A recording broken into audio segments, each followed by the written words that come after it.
Mr. Ozzy. How's it? Okay, let's go. How you doing, Mr. Oz? Like and you? Good, thank you, Albert. No. Yeah, good. Thanks on you. Good, Oh, thank man's you. mouth is full of vapor. Yeah, I just, can't dude. speak, bro. Hectic, bro. Okay. That was all good. How's everybody doing? You got you have a lekker week? Yeah, it was rough. But it was good. It Why wasn't was too it bad, rough? actually. What It was happened? busy. Very busy. Sorting out things for the film. I mean, you just you're like the one uncle at a bar that just like mentions somebody's name like everybody knows who it is. What film, dude? It's called The Infiltrated. Oh shit! It's a short film. Action thriller. Is it porn? No, it's not. No. It's an action thriller. Or all that movement back there. And it is getting released on Sunday, the 3rd of December, 2023. Oh, hectic! So after we release the podcast, Yeah. So that's like literally this Sunday. this past Sunday. This past Sunday. Yeah, for people that are Yeah. listening to this. Yeah. Do you want exclusive tickets? Too late. Yeah, I didn't even get offered. Yeah, but there's tickets at the door. You can come. Did you leave them there? Did you put my Yeah. name on there? So, I hey guys, hid them. I'll send you the location. just at the door. Yeah, but they're like under a rock at the door. Oh, hectic! That's Luckily, nice. this comes out after because people would have taken your tickets. This is true. Like Ricky Bobby's dad. Now I don't have Always an used to excuse. just take those tickets and then sell them. That's true. Yeah. Yeah. So we're just going to sell them. No. Okay. Okay. Don't So- tell them we're going to sell them. But how long is this movie? Is it on circuit anywhere? Can people catch it after the third? Yes. So we are posting it on YouTube. It is 35 minutes long. Mm-hmm. And I think Vimeo as well, to be honest. Vimeo. Vimeo. Do Oh, people that actually own. still use Vimeo? Yeah, dude. Yeah. I only used to watch it for like legit music videos. If you're looking for like the latest music video, then you go into Vimeo because then you know it's like paka music video. I have no idea what that means, dude. Like a music video, Yeah. you know, a film where there's the song in the background. Willem. Willem. Yeah. Like You know, Willem. like Creed, can you take me higher? It were on a rock, and then a guy standing, and there's a fan. There's a big green screen behind him, and then he's like, "Can you take me higher?" And then there's a fan blowing, and it looks like he's standing on the edge of the rock, and he's about to jump. So, what did you call this? A music video. No, it's a On movie. Vimeo. No, what's that other one? You said like Waka Waka or something, like you're Pac-Man. Paka. Paka Paka Paka Paka. Waka Waka So you Waka. let me go on explaining what the fuck a music video is instead of just saying, I know what's what a paka music- paka? I know what a music video is. Yeah, you we literally didn't- said, I know what you said. We didn't expect you to go on such a long explanation about music videos. What was that? Is something, It's a ghost. is something vacuuming? Elena Jajarunas, are you in this house? Dude, what was it? That No, I wasn't think the it was a song. motorbike outside. Oh, okay. Yeah. See? Okay, I think I need to close that door. Get ready for the creaky chair. Maybe it is a ghost trying to vacuum your house. If it could just fucking clean properly, that'd If be we could great. actually do it, it would be great. Thank you. Hold on. Hold there. He's gonna use the creaky chair and close the door, dude. Get ready. Here goes his knees. Here we go. Oh, what that Let us bad, ask dude. his knees. That wasn't too bad. It's a ghost. Yo, now it's quiet. Yeah, that's nice. You just locked the ghost outside. Because it's vacuum. It's just trying to clean and you fuck it up. So, last week we had a recording that we did, but we kind of fucked it up a little bit. Like, yeah, there was an echo that was happening before some of us were talking.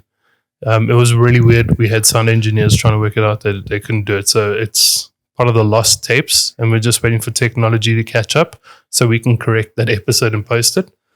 It's like the Beatles now and that new song that they released with John Lennon and George. Is it George Harrison. George Harrison, yeah. With all of that stuff that they did, all of that, like that AR that we were talking about, you know. We were talking about in the lost tapes. But we Maybe didn't, one day it'll catch up and then they'll be able to remove that second voice. yeah, maybe the third voice, and we just don't have to listen to Albie. Maybe that ghost we should have locked out earlier last week. Maybe it was, dude. Maybe he was just guiding us, somebody it's like a prompter. They're just speaking in my ear, telling us what to say. That's why this week there's no echo, because we locked the ghost out straight away in the beginning of the podcast. Bye. So we haven't really formally introduced. Albert, actually, we did that last week, but like you say, we haven't actually introduced Albert formally. So, for those of you that don't know, Albert, he is my younger brother and Chris's younger adopted brother now, I guess. I didn't adopt him, dude. You put that on me, dude. You weren't supposed to tell him now. Shit. They left out important pages in that document. Oh, is it? Okay. No, it's not official. I didn't even initial everyone. I didn't even show up. Who was there, though? Who the fuck is this guy on the couch? What the fuck is going on? Anyway, so for those of you that don't know, Albert is my younger brother. He's a photographer. He is a filmmaker, and he is a legend as well. Oh, very good CrossFitter. Dude. Cool, and that's the podcast. Yeah, thanks. Good night. Bye. He's a CrossFitter. Yeah, he's a CrossFitter. At every church around, churches around the area. Yeah, he fits into every church. He goes around fitting crosses. Yeah. But Albert, tell us a little bit more about yourself. Shit, you pretty much summed it all up. There's a lot more to you. Oh, wow. Thank you. Describe your physical appearance to people that... I've been told I have nice long hair in a man bun, and I got a nice beard. That's my physical appearance. I got green eyes. Was this your grand that told you these things? Yeah. You're very handsome. Yes, 100%. Yeah. Handsome young man. Yeah. They're not even in the same league as you. What? Was that a ghost farting, dude? That threw me off completely, dude. It's the automatic, what do you call it, dude? The air freshener, dude. I was like an old confused at what you were saying.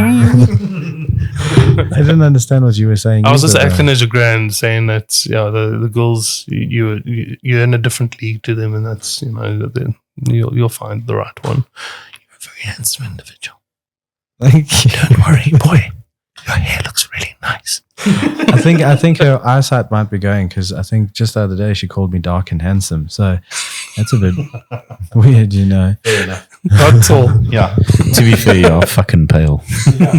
But you and I both. Okay, you actually not so bad, but we suffer from that gene of transparency. Yeah. Where we look like those roof crocodiles. In Durban, those things that hunt fucking geckos, those geckos that hunt things on the wall, those like the anatomy lizards. You can see everything. If you put them on a light, you'll be able to see everything. I wanted to like dive in. So last week we lost the conversation where we were talking about Mandela Effect. But yes, do you know where the term Mandela Effect came from? Yes. Talk me through it. For so 10 marks. We actually spoke about it last week as well. We mentioned it. But the Mandela Effect, the term comes from a textbook that was discovered in I think it was a library or a school, either in England or America, where... I think it was America.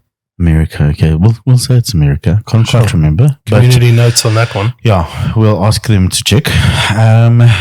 And they then saw, in this textbook, it was Nelson Mandela went to prison and died in prison. Everybody's like, oh, he's still in my life, Not everybody, because so I'll begin this a little deep after we talk about last week. There are a lot, we were talking on the Pokemon and the spelling around it, which is it's O-N-I-X and not O-N-Y-X, everybody remembers. So I started looking into this a little bit more, and it was kind of weird, dude, because there's a lot of people that believe Nelson Mandela died in prison. So what if it's like the Avril Lavigne thing, where they think he died and they replaced him with a robot or a twin? That's a conspiracy theory, though. But also, I thought Avril Lavigne was female. She is? Yeah, what's... You said he. Yeah, we're talking about Nelson Mandela, dude. Yeah. No, but you said the Avril Lavigne thing. And I meant what if it's about the Avril Lavigne thing where, as in Similar instance, they replaced Nelson Mandela with Albert. Don't get so hung up on grammar, my man. Okay. On grandma. Grandma's biscuits, synonym rolls. Thanks the biscuit. Oh shit! But yeah, so like that whole Avril Lavigne thing where supposedly they replaced it with a robot. But yeah, like you said, that's a conspiracy theory. But I mean, how many? Like, what is the let's call it the belief percentage of people that actually believe that Nelson Mandela died? Like, I don't know. You were saying you delved into it. Well, I didn't look at the world statistics, but there's a lot of people that believe that. Like, I think it sounds so ridiculous to us because we're South African. We're like, no. But there's a lot of people that believe that. So I was looking at Mandela Effect. I was looking at different other ones. Like, I'm going completely off your question because I don't know.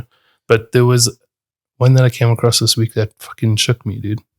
And it was, I don't know if you ever remember, there was a rapper back in the day. Yeah, I saw this on Twitter. Shazam. Shazam, yes. Oh, yeah. Do you remember the movie Shazam? Where Sinbad, the rapper Sinbad, was the genie? Yeah. That never existed. I saw that on your Twitter, actually. Yeah, that never ever existed. I vividly remember buying a pizza from Pizza Perfect and getting that movie, like when it was still a video, like a VHS. Yeah, Blockbuster with a packet of popcorn. No, but it wasn't even Blockbuster. It was like Mr. Video. Hollywood Videos, or like Hollywood, or something along those lines. There was some place in Krugersdorp. Anyway. And then we got that on video, like VHS, in school holidays, and watched. I vividly remember watching it. Dude, I remember it too, and it had that one kid from Home Improvement. He was like the kid in that. Yes, the middle son, not the youngest. Yeah. I remember that. But you're saying now that wasn't like that never happened. Doesn't exist. He's even come out and said that guys, listen, that movie's never existed. He's never been in it. They even shot a spoof with, I think it was, who's that comedy? I can't remember their name, but they shot a spoof like about it to like kind of mock it because everybody believes it, but it's never happened ever. If so many people recall and remember it vividly, like you say, then what did you watch? Yeah, so there's another movie that was Kazam, and Kazam had Shaquille O'Neal as a genie. But dude, I've looked at that and it's not what I remember. I remember distinctly Sinbad being a genie and that middle kid from Home Improvement being the kid that finds a... So who's the kid in the Kazam movie then? The same fucking kid, I think, dude. No, I'm going to Google It's tripping me, dude. It's tripping me. So then do you think you watched Kazam and just used my fucking imagination with the rest of the world? Changed somehow... Dude, it makes my brain bleed on the inside, dude. Wow. So, Kazam, right? 3.1 out of 10 on IMDb. That's not very good. Not off so good start, yeah. I think Shazam would have been a lot better. It was. Okay, so trapped for thousands of years. Let's see. Trapped for thousands of years, a magical genie finds himself indebted to a troubled child who rubs one out. Releases him. However, he fails his master when he decides to pursue. Fails his masters, dude. Yeah, when he decides to pursue a musical career. You're joking. I have to fuck that. Bro, is this like High School Musical, but like before High School Musical? It's not the kid from Thing. Is it not? No. Dude, not it's some weird chode-looking child. And that child looked like a chode. Look at that. Dude, this is troubling me. No, look at that. It's not the same kid. Who's that? Dude. No. I do not remember that movie.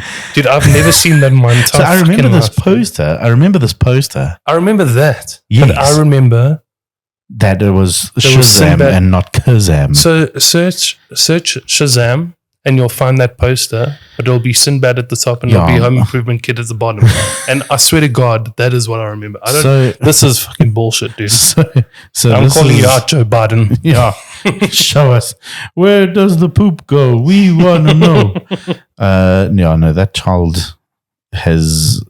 That looks like a fucking Hallmark movie, dude. Look, there's bum. Let me see what the child looks like now. Yeah, check there. Oh, my word. That is not the same person. The guy aged like white wine. Fucking vinegar, dude. That is, but you see, that's such a mind fuck. So I got into this thing, right? I don't know, my algorithms were kicking off, dude. And they're like, you're feeling kind of tired, your brain's kind of tired, let me fuck you up some more. It's like there's proof that we live in a simulation. Have you ever seen your neighbors unpacking groceries? I saw Did you that see today that? as well. That fucked me up, dude. I've seen my neighbors get check at 60-60. Does that count? No, but like I had to think for a long time, dude. I had to think for a long time about people unpacking a car of groceries. That's true, actually. I cannot remember when I last saw a neighbor unpacking groceries. But do you think it's different because here in South Africa we have high walls and you don't High halls. high halls, We have high hopes, high halls. Damn, dude. high walls. So we don't really see our those legs neighbors. go all the way to the top. High halls. No, dude, I mean, I stay in a complex. So Fair like, enough. Yeah, true. and I've never seen my neighbors unpack their car. They've never taken groceries. That's true. in, Actually, when dude. I lived in London, I didn't see anybody unpacking groceries. It fucks me up. And there, it was all the cars parked in the same place, That's the problem. like together, and then you go to your houses. What are they eating? Where does the poop go? But now, what if they're experiencing the same thing and they're like, these people that live next door to me are robots? But I'm the main character, dude. Hectic. Sound like half of Twitter. Main character syndrome. So I mean, like, if you think about it, we're all living in our own version of The Truman Show. Yeah. I loved that movie. That was a fucking good movie. The movie was good, dude. That was a really good movie. But yeah, so like we were saying, the whole what you call it? Mandela Effect, right? So we spoke about it last week, but again, that Shazam one for me is like the most prevalent one that I can think of. That one's fucked me up more than Also, any other one. Like the Onyx thing, Yeah, like can that. get over it. But Yeah. it bothered me for a while. But then I got over it. Onyx spelled with an I, not a Y. I was like, okay, maybe I was a stupid little kid, maybe. But Still are. yeah. Yeah. But now this Shazam thing, that takes It's away a a lot. lot of my childhood, dude. But also, what about airplanes? What Listen, about I understand the physics of airplanes. Okay. I have flown in several. It fucks me up. But it fucks me up. Those I'm things are just pussy, like, dude. that thing is like, I don't know what the average weight of a fucking airplane is. A lot. Yeah. But you cannot tell me that wind, right, can give you And so pressure. much, wind and pressure, and I understand downforce and all that cuck and speed and whatever. But it hurts me to think that there's enough wind going past this fucking metal thing in the sky that it can float. Dude, All of the plane magic underneath it. Dude, it fucks me up. And then when you take it further and you understand turbulence. So turbulence is a difference in pressure between what's above the plane and beneath the plane. Technically above the wind, the wings. And there was a pilot that was describing, I think it's one of my sister's fiance's friends, and he was talking about it as if, like, if you put a plane or something in jelly and you move the jelly around, like, obviously the plane moves a bit, but there's pressure holding it in the middle the whole time. No plane's ever fallen out of the sky because of turbulence. Like, you can get injured in turbulence. Like, you've seen people fucking get thrown around there. under the seats and shit like that. A plane's never dropped out of the sky or broken because of turbulence. But also, if you look at the structure of a plane, the wings are like They're further floppy, back. dude. They're also further back than you would think. Don't you think that nose looks so heavy because it's bulgy? Right? So the wings are like in Damn, half. dude, what am I doing? so the wings are like at the half of the plane, like in the half of the plane, right? In the middle of the plane, that's the word. And don't you think that They're at the half of the plane. they're in the half of the plane? No, they're in the middle of the plane. And don't you think that nose should just like dive the whole time? The whole thing Like, should how does it fucking just- dive, dude. How does it stay up? It doesn't make sense. And have you seen, dude, you really want to fuck yourself up. Damn, dude. That is so uncomfortable. So, if you really want to fuck yourself up, go look at stress tests on planes and look how they bend those wings, dude. Bro, they bend them those so that they're wings. almost like in a U shape. Bro, it's it fucking is. wild. It is insane. Oh. They literally like almost fold those things around the plane. Yeah, like so- that's how much those wings can move. So like the plane, your average like 747 now, I just looked, it weighs 183,000 kilograms. So that's 183 tons. Yeah. 183,000. Yeah, so it's 183 tons of mass, right? Of like metal and all of these other fucking components. But still, it's still like it fucks me up that I'm just like, how do they get 183 tons to just You know how I know casually, it's just you magic, know? dude. Because I don't jump higher when I run. Yeah, exactly. Technically, Look, I mean, even if to be it's a fair, I'm marginal. not the most aerodynamic. No, but listen, if if your max jump height, right, or Yeah, your yeah. max air time, if you Yeah. jump still, technically, if we're talking about yeah, pressure from above and below, if you ran and jumped, you should get more air time. Technically, right? I'm just putting that out there, dude. Somebody needs to prove this to me. Mythbusters. But it's also Reanimate like- that shit, dude. But it's also like that picture where it's got like a car and it's got a big sail in front and then a There's fan. so many pictures, Albert. I was explaining the picture, dude. Don't be so rude. Damn. It's like that picture. I was explaining which one I was talking about. Okay. Yeah. Okay. It's the one with the fan and on the car, and then there's a big sail in front of the car, Yeah. and it doesn't work. You know, like the fan's blowing wind onto the sail. Why doesn't that work? Why can't you go forward? Yeah. so that I can explain. So if There's you pressure both ways, right? yes, The fan's so pushing it's you equal backwards. pressure that Yeah. it's pushing backwards.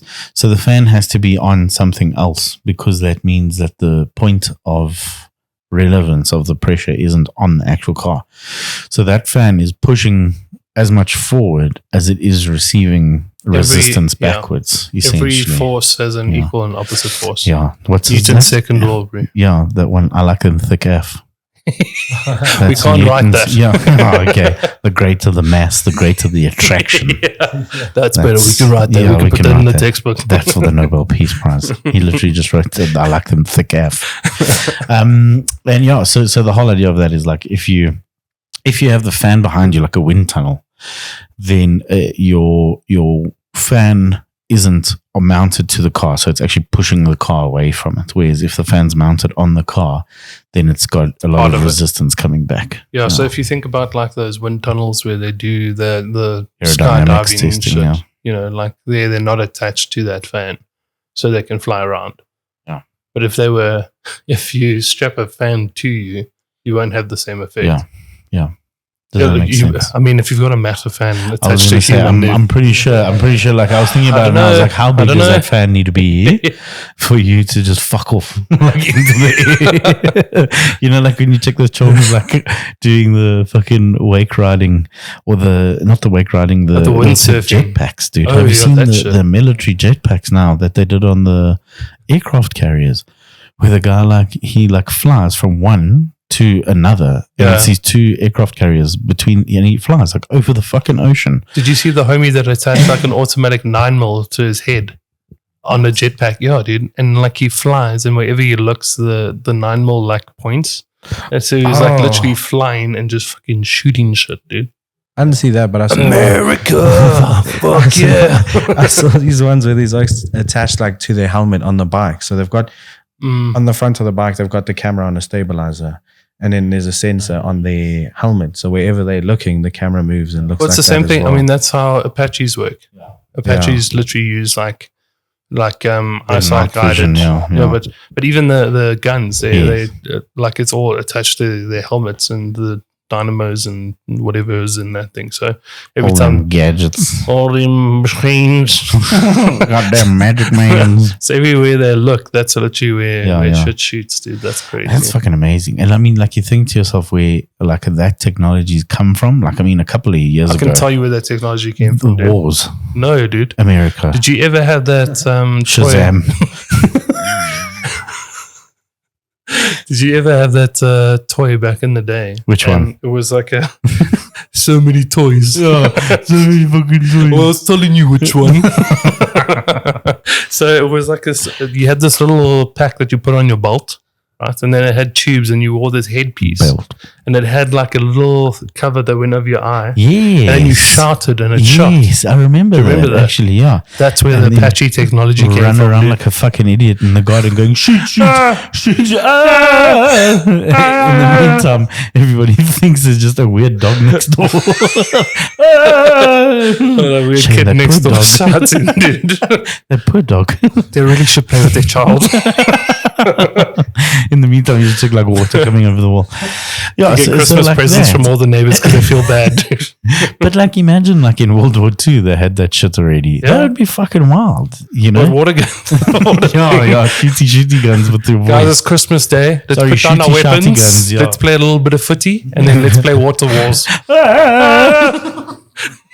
Imagine the whole of the German French armies running around on Christmas Day, chasing each other with water pistols. No, man. There's them all picking up snow and like to like make water put them in there. Gestarden, harden, Battenburgen. No, but that's that technology that like you always think to yourself like, where the fuck does that technology actually come from? Like, even if you look at like warships. So I mean, like, I play World of Warships, and just the range on those things often fucks me up, because I'm like, okay, this thing can shoot from Randburg to Krugersdorp in a straight line and be within like 100 meters of its target, and that's inaccurate. And I mean, that's like 23 Ks, you know. Yeah. That fucking range to shoot a shell that is literally the size of a small person's leg. Fucking 23 kilometers. I think it's a lot. Sorry, I sound very bigger American person. now. Sorry, I sound very. It's the size of a washing machine. We'll do anything to not use the metric system. Foots. No, I can't remember now what the actual, if it's like a 50 mil or 75 mil cannon. Which probably is more actually, or 120 mil cannon. So that's 12 centimeters. That's fucking massive, dude. And that thing then wants to shoot 23 fucking kilometers. That's far, dude. That sounds tiring. Yeah. Just thinking about that thing going that far makes me tired, dude. And I mean, it covers that distance so fucking quickly, and then it still wants to pierce. Nah, it's wild. No, the military tech is crazy, dude. And I feel like it's always been this competition of just creating the most fucking wild shit. Yeah, like the Warthog, the AC-130. Dude, that technically, that thing shouldn't be able to operate. It's like, I tell you, it's like the humble bumblebee. Yeah, literally. It shouldn't be able to fly. But you know why it can? Because nobody told it can't. That's why. Everybody, all the pilots go to the AC-130s in the morning. You can fly. You can shoot more ammo in 2 minutes than you can carry. Okay. Dude, literally. Yeah, literally 3,800 rounds a second. No? The 3,800 rounds in like 10 seconds or something ridiculous like that. Like, it literally can't carry enough ammo to shoot for what? A minute, 2 more minutes. than 2.5 minutes or something stupid. America. Like, it's insane, dude. But it's fuck you technology, right? It's like always like pushing something. And like, talking about fuck you technology, let's talk about flipping SpaceX, dude. SpaceX? SpaceX. Elon's Musk. He is technology. He is French. He is disgusting. He is Elon's Musk. I am brave. I am blocked. Oh, I am reported. I am Elon's Musk. So, SpaceX, fucking crazy, dude, launched a rocket from a rocket. Did we speak about this? I feel like we... I didn't even know about Did you not know about this? Holy shit, dude. Didn't know about it either. Did you know? Oh my God. Okay, so I love space, dude, and I love watching the all of these rocket companies trying crazy shit. Like, you've got a rocket company, I think it's Rocket Labs, that are launching rockets in space, and then their recovery method is that this rocket pops out a parachute, then a helicopter just flipping grapple hooks that parachute and then brings it back down. Swear to God. Fucking crazy tech. SpaceX now launched, this is the second attempt that they've had at this, but I think it's 36 Falcon boosters. Most powerful rocket ever launched, right? The first time they did this, they ripped up the launch pad. There were chunks of concrete bigger than like your lounge flying kilometers away from the launch pad. Like, fuck off powerful, and not even all the rockets. Yeah, so crazy. So basically they send this booster up, and there's another rocket, it's the SN series that's on the end. I think I showed you the video of that belly flop. Yes. Yeah. That's the rocket on the top now. Oh, shit. So this rocket they send up to space, this SN series, right? And then they get it up to a point and they let it hover. They like turn off rockets so that It's literally just chilling stable, and then they turn off the rockets, and it just falls flat, like it Like tilts belly down, flops. Yeah. and it just slowly comes down. And then before it touches the ground, they throw on boosters and rights itself up and lands. So they got that right. Then they're like, what if we launched that off of the top of a fucking big ass booster, dude? So this is what they did. So in, I think, April of 2021, I think was, or last year, they launched this the first time. Fucked up the launch pad. They got it off the ground, went up, didn't detach, started spinning. Yes, I remember. And then they crashed. they just blew it up in the sky. Yeah. So now it's taken all of this time, but they launched now recently. I think it was like 3 weeks ago. Send this thing up, all boosters work like a dream, goes up perfect, gets up to this height, detaches, other rocket starts firing, gone. Like, just fucks off. perfect. The booster's coming back down. They don't get to orientated properly, so they blow it up. They call it like a rapid unscheduled disassembly. Also known as an OSHA violation. Yeah, listen. But they blow it up into like smithereens. Like, Yeah. I don't think any part of it is recoverable. No, actually. it wouldn't be. It's just very hard fucking rain, dude. It's a big puzzle. Big puzzle. Oh, guess what I'm doing for December, dude? Christmas. Get the children around. Yeah, so they sent this other rocket up. So like it literally detaches. I want to show the video. It's fucking crazy. And then that thing's supposed to go. I mean, this is I think it's a plan to get to Mars. So there's fuel for this thing to rocket off. But also, this is the first step in them doing domestic and international travel with rockets. Because it's SpaceX's plan, right? To send people around the world in 2 hours, less than an airplane. Less fuel, less costs, overall costs, and all these things. Listen, we just How spoke fucking about cool. the magic of planes, and now they're like, But I understand we this have one, dude. fire. But this is a lot of rockets. So I this is a understand lot it, of fire. Yeah, but you see that I understand. Contained propulsion. Yes, yes, I understand It's that. got a certain amount of energy. It's being funneled out of a little fucking, okay, not a little hole, but a big hole. Yeah, relatively. So it's giving that energy that I It's guess thrust. 100%. It's that thrust because I think it's because you can see the flame and you're like, oh, big fire hot, fire energy. Yeah, with airplanes, they're like, oh, You- big fan. yeah, exactly. It's We just put 4 big fans on wings. the whole way. But also, how are they going to control the rockets, like to take people around the world and stuff like that? So from 30 seconds, How can you steer a rocket? so they literally land rockets upright. I think steering's not their biggest concern. Like I Yeah, think but they can land it handle upright. That's fine because you launch it upright too, so it goes but- up and down. But No, imagine trying to turn and So curve this is around the Earth. This is a massive The misconception. Earth is not flat. Rockets don't go straight up, eh? They launch at an They angle. launch at an angle because of the curvature of the Earth. Yeah. So it's never 'Cause of going the straight up. So it Coriolis still has to effect. come back down. So when they're landing, when they're coming back down, they're actually coming down sideways. Yeah. And they got these little grid fins that they pull it down. Sorry, I spit on the couch there, dude. Gross. But what's really crazy about this, I completely forgot what I was talking about, dude.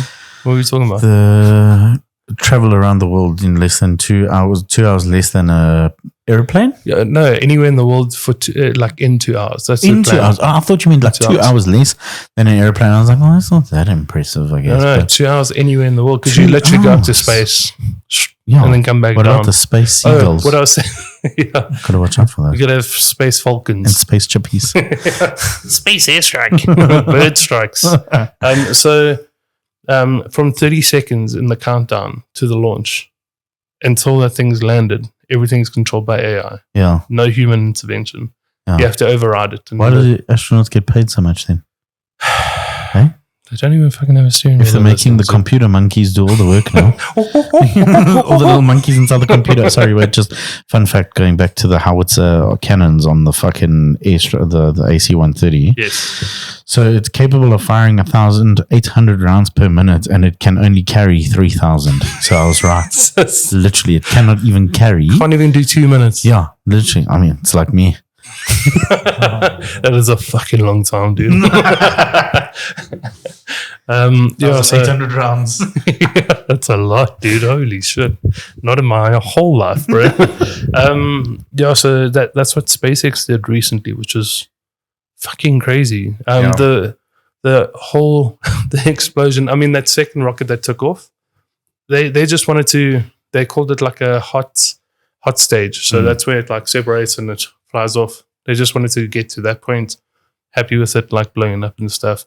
They want to bring it back down, but with all of That's like the ideal situation. Yeah, to bring it all down and recover and then reboost, yeah, sure. But I mean, they built extra rockets because they're like, that's probably not going to happen. So that whole thing, that whole launch, all the components, everything, $100 million. They blew up that second rocket as well because they apply for licenses and there's rule sets. So if anything falls out of that rule set, they have to terminate. Like you can't go, but let's just see. Let's see how much, give us 5 more seconds. No, that thing falling for 5 more seconds is a lot of distance covered. Yeah. So like it's a lot more hazard. That's the problem. Yeah.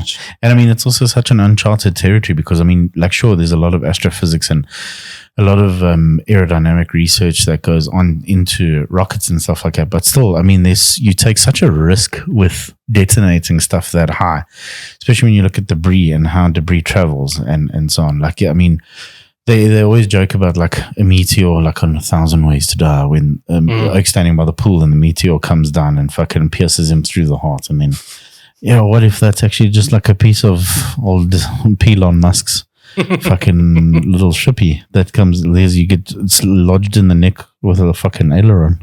Like, I'd be very interested to see what the actual, how big those pieces are when they destroy it. Like the actual size. I imagine with that kind of technology as well, when things blow up, the fail points in those things make the debris a certain shape, right? Yes, yeah. So it would be supposedly small and round, hopefully. Like confetti. $100 million confetti. Because it's insane, dude. It's really crazy. And people aren't that far away from that explosion. No, they aren't, yeah. And I mean, that's the thing. Like, for me, it's like we're getting somewhere in the space race where it makes sense, it makes sense to pursue, because for the longest time we were just doing the same shit. We were like, oh yeah, okay, we're going to go to the moon. Okay, well, we've gone to the moon. That's fine.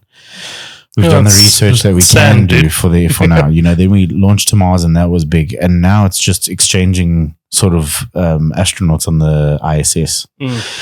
Just exchanging astronauts on the ISS to keep doing research, etc., etc. But it's like, At what point do you say this is still worth it? And at what point do you say, okay, well, we actually not really getting anywhere? Because for me, it was almost at a point where it's like, we're actually not really getting anywhere until Elon Musk is like, actually, listen, this is the cool shit we can do now to make it sort of relatively plausible to get to Mars. Well, I mean, with SpaceX, their mission is to make space travel and taking cargo and stuff up a lot cheaper, because they recycle things, right? So if you think about how many satellites get launched, to go up to space, I was auditing a sports broadcaster. I can't name anybody, but they had to launch a satellite. That's to launch a satellite, and the cost of that was insane because the recovery of the boosters and stuff it doesn't happen. Exactly. So it's just wasted tech up there. Literally. Yeah. They don't recover those things; they just send them. So now with this, the launches might be 60 million or something. I've never thought of that as an expense for a broadcaster before. You're launching a satellite. You know what's even crazier, dude? How do you think satellites work? They reflect things. No. Solar. How do you think we get signal from satellites? Ping, ping, ping, ping, ping, ping, ping, ping. That old game on the TV where you'd a ping pong like that, but they bounce it from here to Paris, then to Tunisia, then to us. No, sure. Over the satellites. Maybe I'm asking the wrong question here. Satellites orbit the Earth, right? Brain bitch. So satellites go around the Earth. Yes. No. Otherwise, your satellite dish would have to move as well, right? Okay. Think about this. Yes. Are you saying that it travels with us as we turn? It's got fuel. So the reason they had to launch another satellite was because it ran out of fuel. So instead of diesel price went up. Instead, you have to do it before the first Wednesday. Quickly. You have to do it before the first Wednesday. Yeah. Oh shit! I forgot. Do they take petrol cards, e-bucks, and fill it up with e-bucks? So, but remember as well, now you can't bring a satellite down, refuel it, and then send it up, because you know how long that takes. That means nobody has signal for that time. I mean, So you have to launch another satellite to take up its space. oh yeah, like a backup satellite, like a courtesy satellite. No. It's This literally is the just going same. to Toyota, and this is your courtesy car. Here's a Yaris in exchange for your Land Cruiser. This is a Class E. Yeah, here's a Land Cruiser. So they literally have fuel and boosters to keep them in orbit so that your satellite dishes don't have to move. Those satellites stay in that same relative position. But then when they replace them, do they bring the other one back down? Or? Yeah. Oh, okay. Yeah, there was the parking spot there. It depends. It's for one parking spot.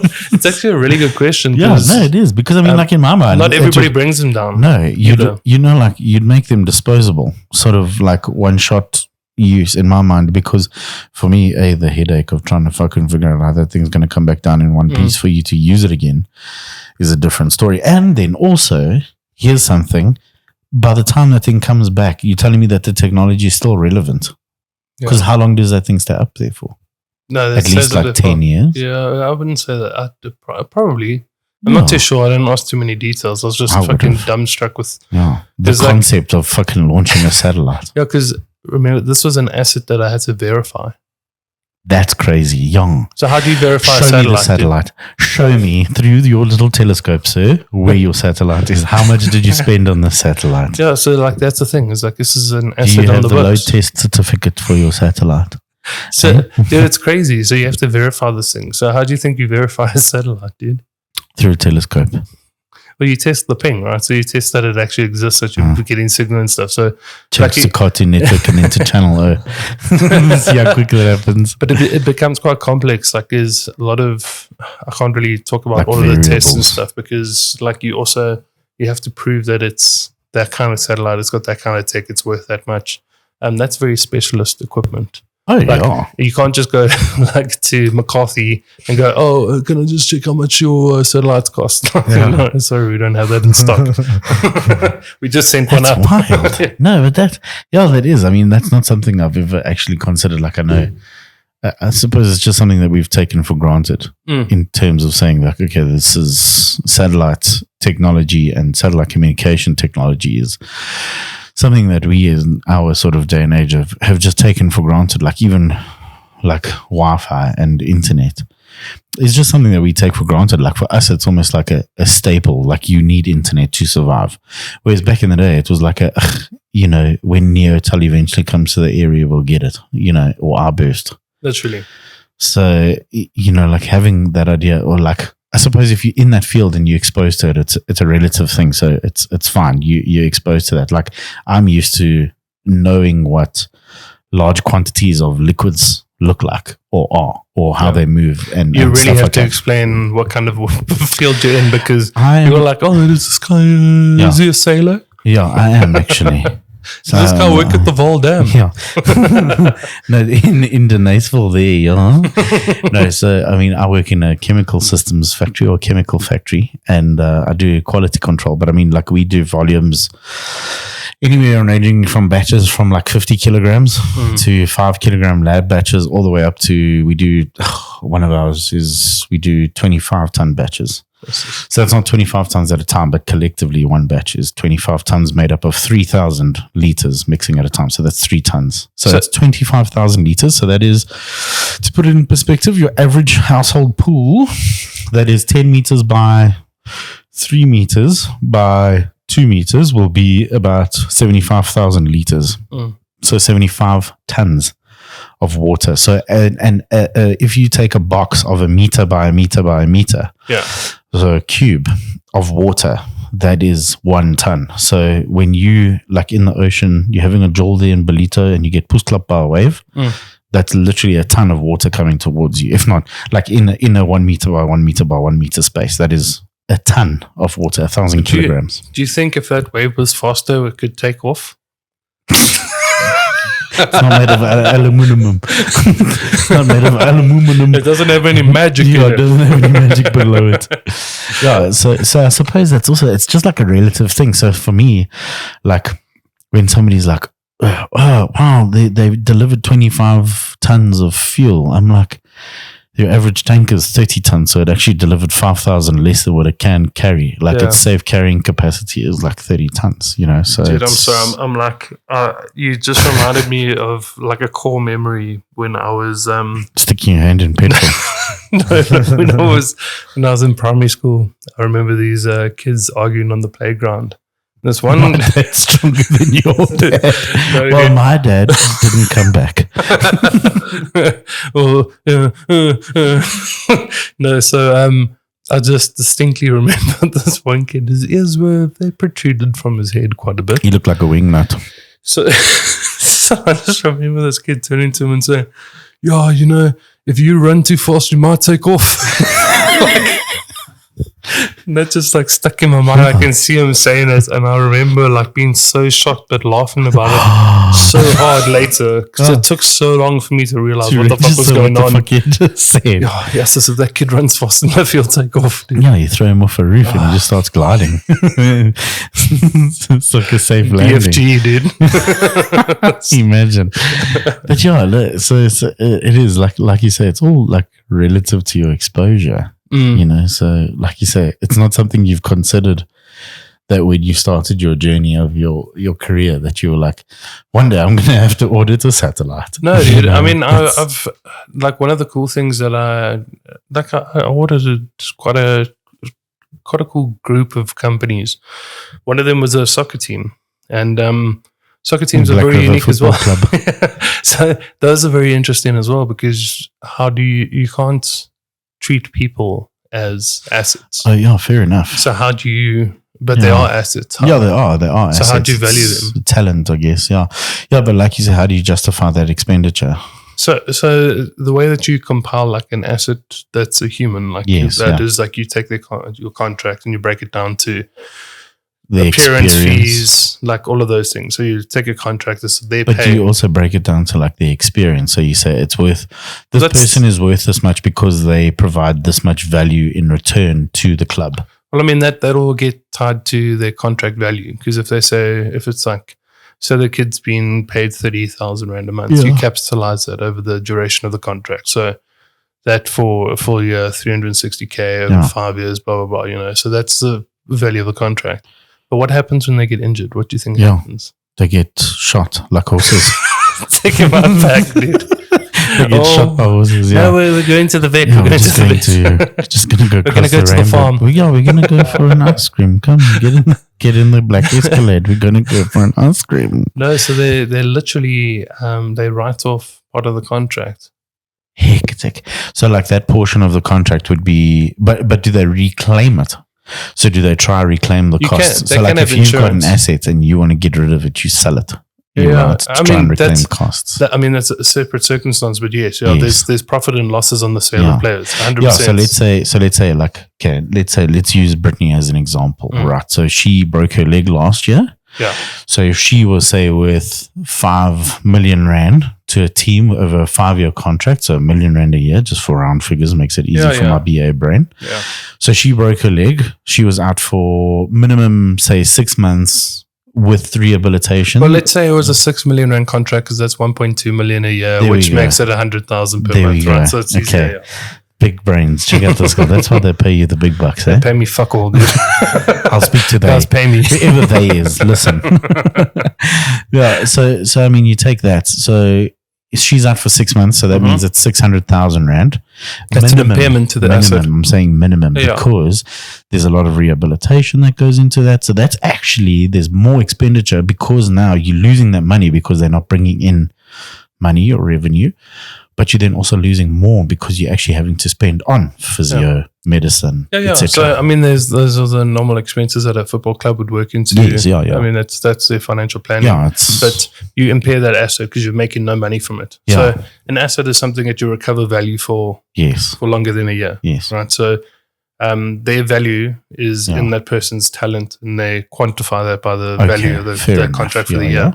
So if they're not getting any value, you have to impair that asset. You're not getting the money from it. So they would impair it. They'd write off 600,000 Rand. But then the person still gets paid. All of that stuff. How do they afford to though? That's my crazy thing. So there's a lot that comes to like sports rights, like broadcasting rights and things like that. Clubs get paid when their games get shown. Yes. Prize winnings, all of those things. If you're in the Premier League, then you get paid for that as well. Like each team gets money. There's also the sales of players. I mean, it's a full-on business. It's super interesting as well. Yeah, it's super interesting. That's well interesting, actually. Yeah, and that's pretty much as far as interesting as auditing goes. I don't know. I think it could be quite cool things. Yeah. But like you say, I mean, it's like weird shit. Like you do eventually end up doing weird shit. Like we've been approached before by a company to make sex lube. Oh yeah. Yeah, didn't work so well. It was quite burny. Should have washed my hands first. How do you test that, dude? Hey? How do you, what's like the test? Well,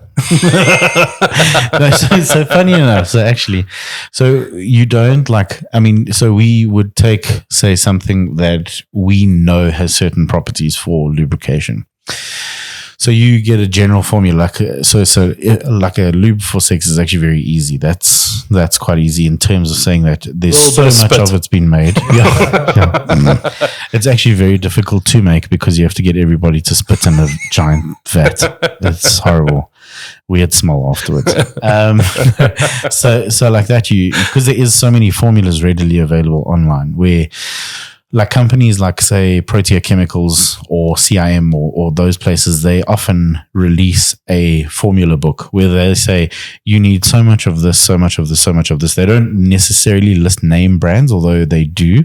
So like we say when the factory started a couple of years ago, almost 17 years ago. Just a couple. Yeah. And Albert was a little pickaninny. He was a sparkler in his dad's ball sack. It was just an itch. Just an itch. A little pinch and squeeze.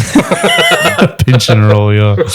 So like that. So like you're able to then put if you've got a proprietary blend of wax emulsions like we do, you're then able to put that forward and say, okay, this works well in the floor care sort of thing. And then Protea Chemicals will put that in their logbook and say, okay, we recommend this product for this floor care and you use this much of it. So the same thing applies for like a lube. So you can find that. But then how we'll test it is we've got different tests in the lab. So it's not like we've got like a bunch of like people just stooping there in the lab to check when it dries up and whatnot. So we'll have like our like my favorite one that we have in the lab is we've just got like old tires in our lab to test different tire shines that we've made. So there's like all these different tires that have like little stripes on them from all different sections of like different tire shines and whatever. So you go in there and like there's one tire that's just fucking covered in dust, and you know that one's like the oldest one because we've been testing it for the longest. So the same thing, we'll take like old tiles or glass or something like that, and you'll drip it on there and then see what the runoff rate is like. You'll see what the drying rate. Right? Yeah, exactly. So it seems silly, but the tests are actually really simple. So you wouldn't, because of the ease of that product, you wouldn't actually test it on animals or humans because you know that it is technically safe. We know by now that science has proven that it is safe as long as you stick to these sort of chemicals. Yeah, because you're kind of testing components and their combinations. And if you know those things individually and together, then kind of the chemical reaction you understand. Well, that's it. It's like kind of like sunflower oil. It's not like all of a sudden now they're like, oh, sunflower oil is actually bad for you. But we've known it's so bad for us for years because we've been using it and seeing adverse effects. Put it on your dick.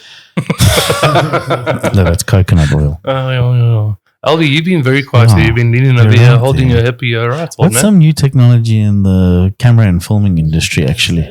I don't have anything to say about these subjects because they're way over my brain. I'm a creative. Way over my brain. And also, the whole setup we've got here is a bit limiting at this moment in time. But we'll get there one day. Yeah, I don't know what I mean. Like there was back no to other you at question. the studio. Yeah. Cheers. That's the weather for today. Don't catch me on the studio. But I want to actually, I want to chat to you because there's a lot of content creators that like listen to the podcast. So, oh wait, you show next. No, I'm not on the next round of touches. Okay, I'm just letting you know. No. Next. No, it's just I remember. So finish your thoughts, and then I'll get to my question. I just wanted to. So one thing I focus on a lot in my coaching is like everybody wants to buy tech. They're like, oh, we need the latest cameras. We need this to be the best. That's what everybody believes. It's like you need the best fucking camera or phone to be the best. But tech doesn't make content. It makes content look better. But the thing that I find that people miss out on fundamentally is lighting.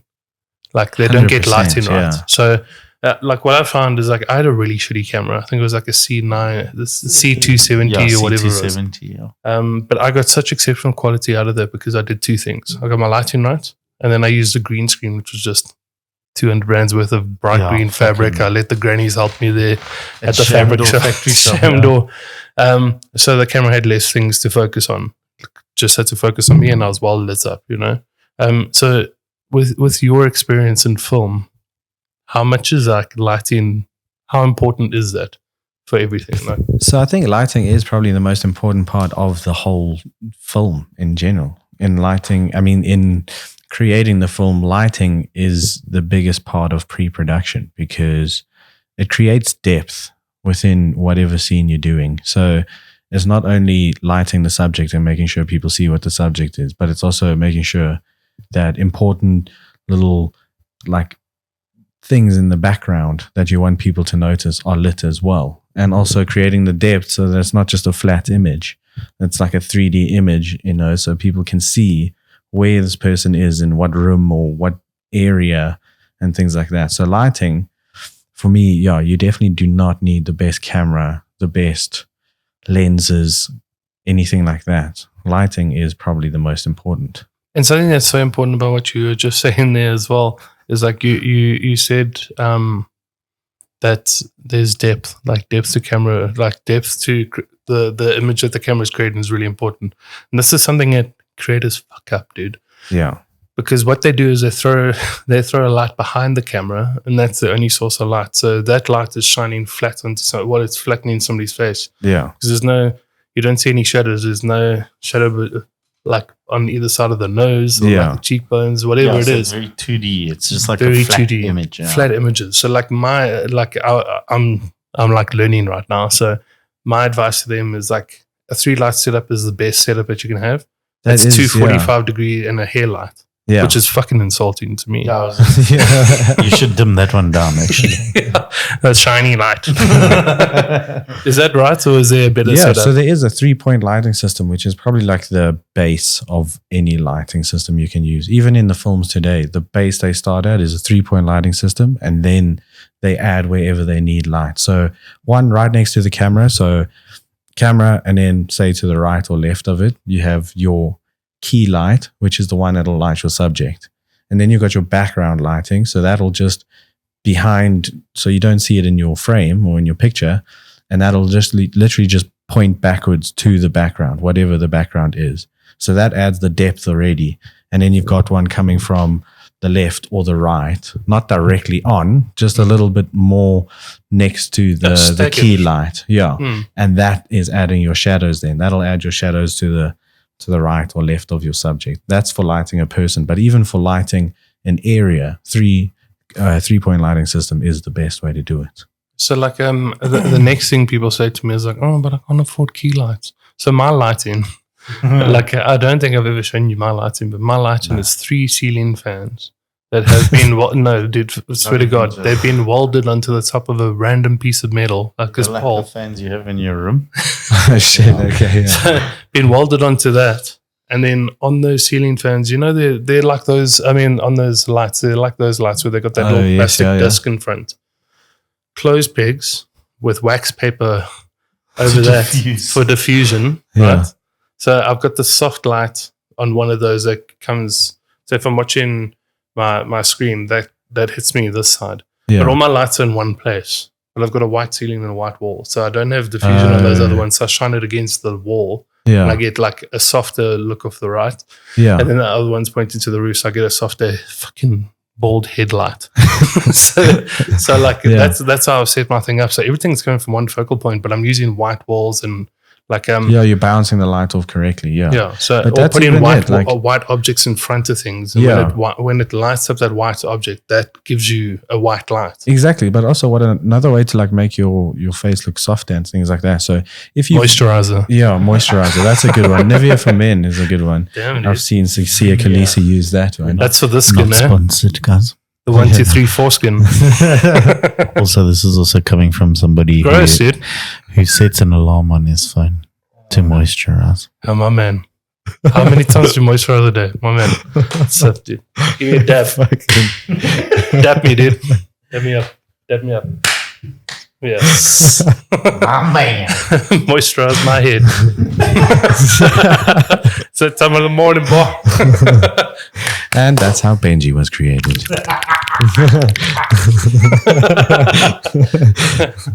But like even so, if you have one light, like one strong light, it doesn't even have to be strong. If you've only got one light to work with, what you do is you face it just off to the side of your face. So if you're looking straight, make it to the left or the right, just a little bit. And then next to you or next to whatever you're lighting, have a black piece of carpet or something like that. That already softens the face or your subject Just cardboard, like a lot.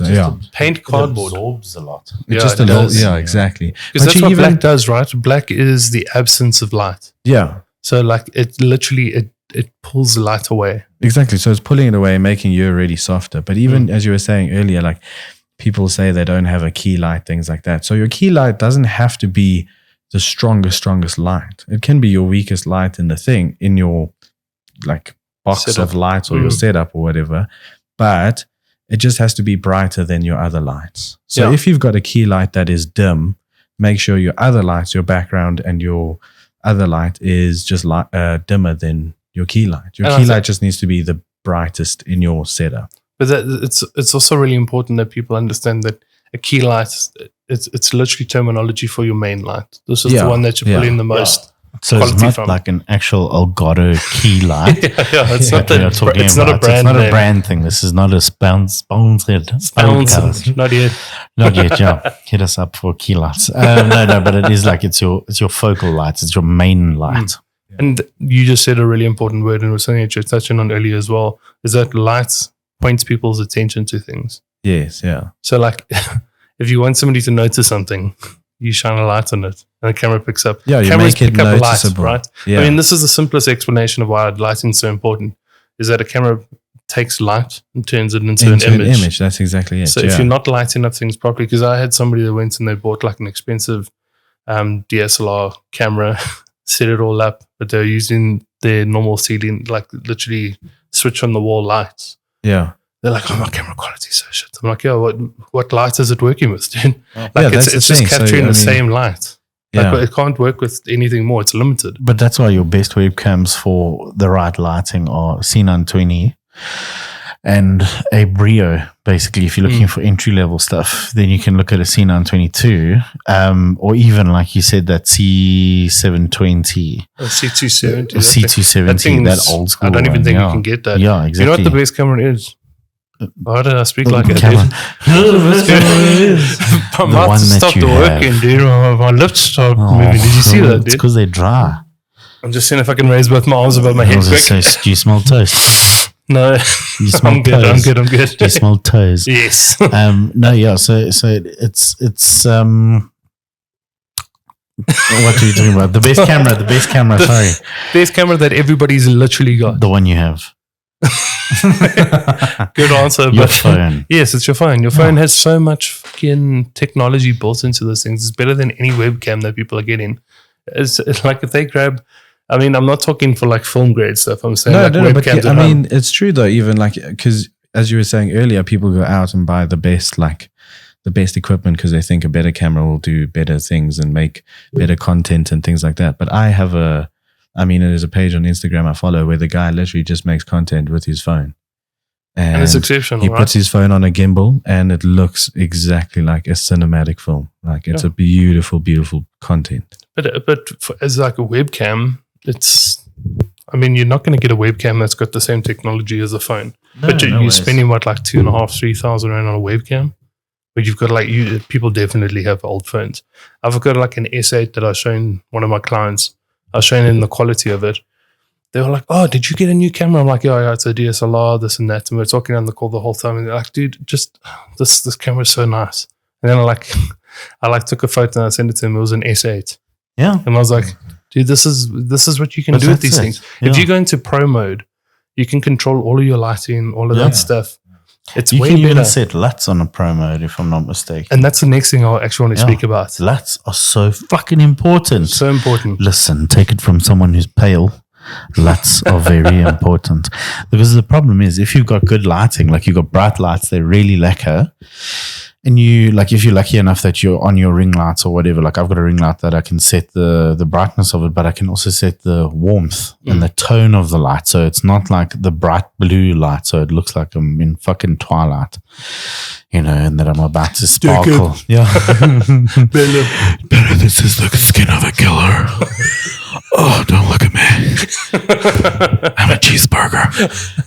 so the whole thing is that you can put a LUT over your camera, and all that is like it's a filter, and you can set the warmth of the image that you are projecting, like with your camera in OBS or whatever you're recording. Yeah, well, even in post-production, if you're just doing YouTube stuff, that's the most important it's color thing. grading, right?